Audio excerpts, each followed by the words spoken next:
One more for the road. It's Destroyer U-Boat Hunter from looks like Iron Wolf Studios, but also Dalek Entertainment. I'm not sure which one's the publisher, which one's the developer.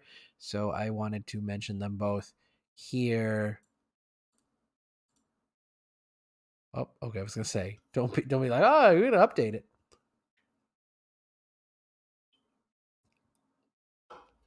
Let's make sure you have sound right away this time. Yep. December 7th, 1941. The Japanese unleash a devastating attack against Pearl Harbor, dealing a painful blow to the Pacific Fleet. More than 2,000 American servicemen perish while attempting to repel the onslaught. And although the attack fails to knock out the strategically important aircraft carriers, it succeeds in shaking the American people to the core.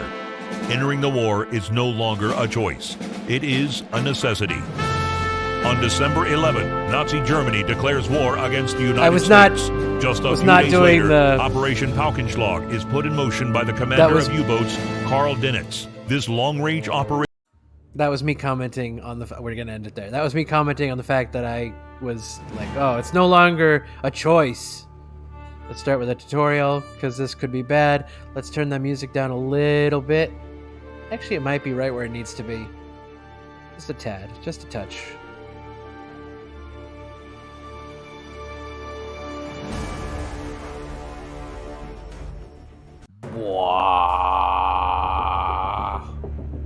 The Battle of the Atlantic took place in the 1940s. During that time, most U-boats were still diesel-electric and so could not stay submerged for prolonged periods of time. Therefore, you're very likely to detect them on the surface using radar before they close in for the attack. Once a U-boat submerges, you can no longer detect it using radar, and you will have to use sonar instead. Unlike radar, the sonar of the 1940s had to be pointed in the appropriate direction in order to detect the enemy. Bear that in mind when you lose radar contact with the enemy, and, most importantly, remember this. Radar works only for surfaced contacts, while sonar works only for submerged contacts. Last but not least, the 1940 sonar also has a dead zone right under your destroyer, which is crucial to remember.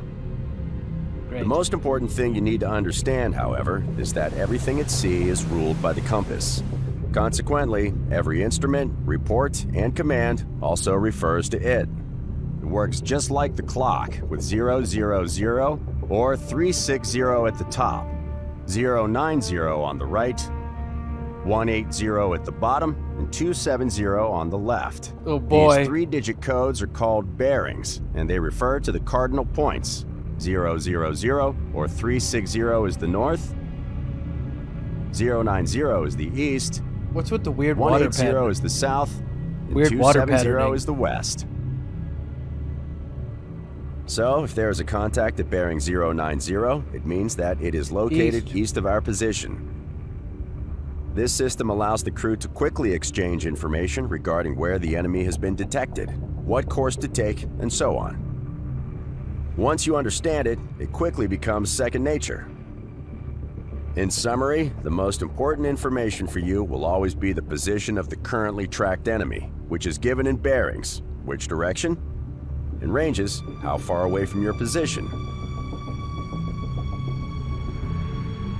The last thing you need to know is how to execute a successful depth charge attack.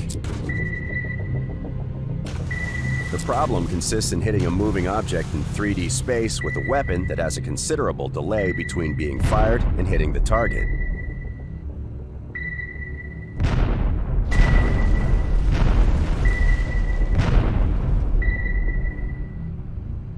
Well, that's a horrifying end for those submariners. In general, the attack has to be made in such a way as to drop the depth charges with a lead ahead of the U-boat's bow.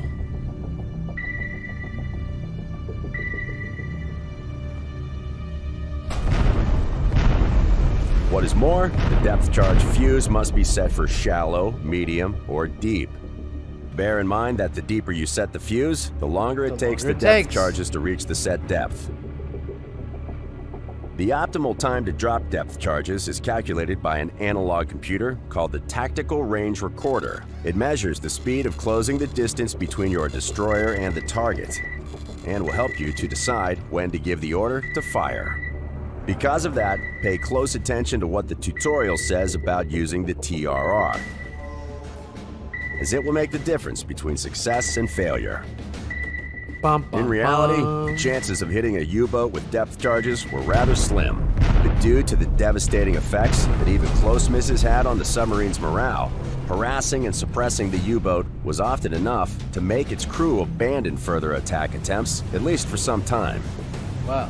Now that you understand the most essential facts about anti-submarine warfare in the Second World War, you can proceed with the tutorial. What? It's my first day.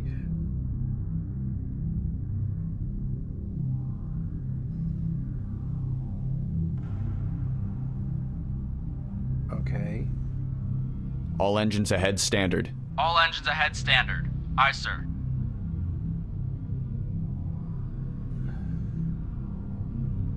What the fuck? No, I can't do this.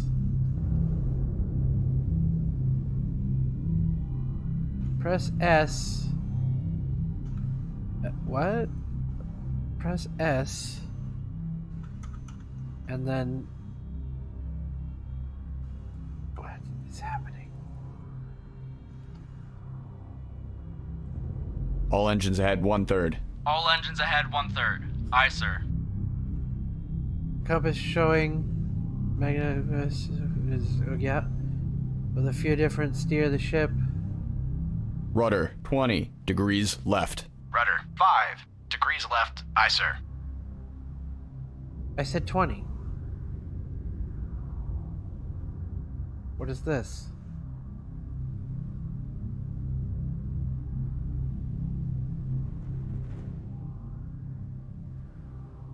Hard right rudder. Hard right rudder. Aye, sir. Steady as she goes. Aye. Steady on course. 3, 4, 6.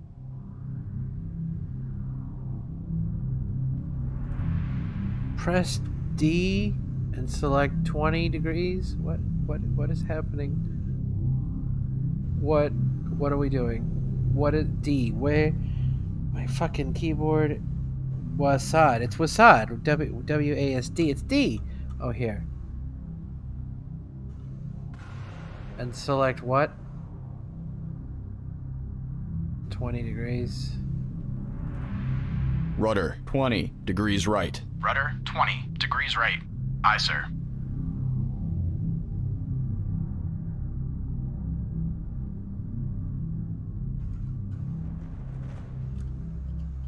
Do it.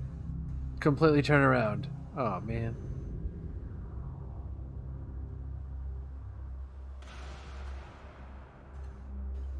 That's not really working either.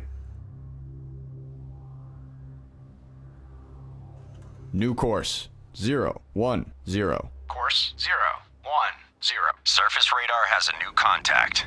Bearing 0, 5, 0. Range 3,300 yards. Bridge, combat. New surface contact from radar. Bearing 050.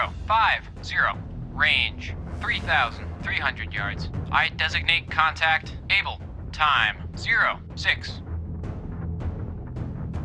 Contact able now bears 0, 5, 0. Range 3,100 yards.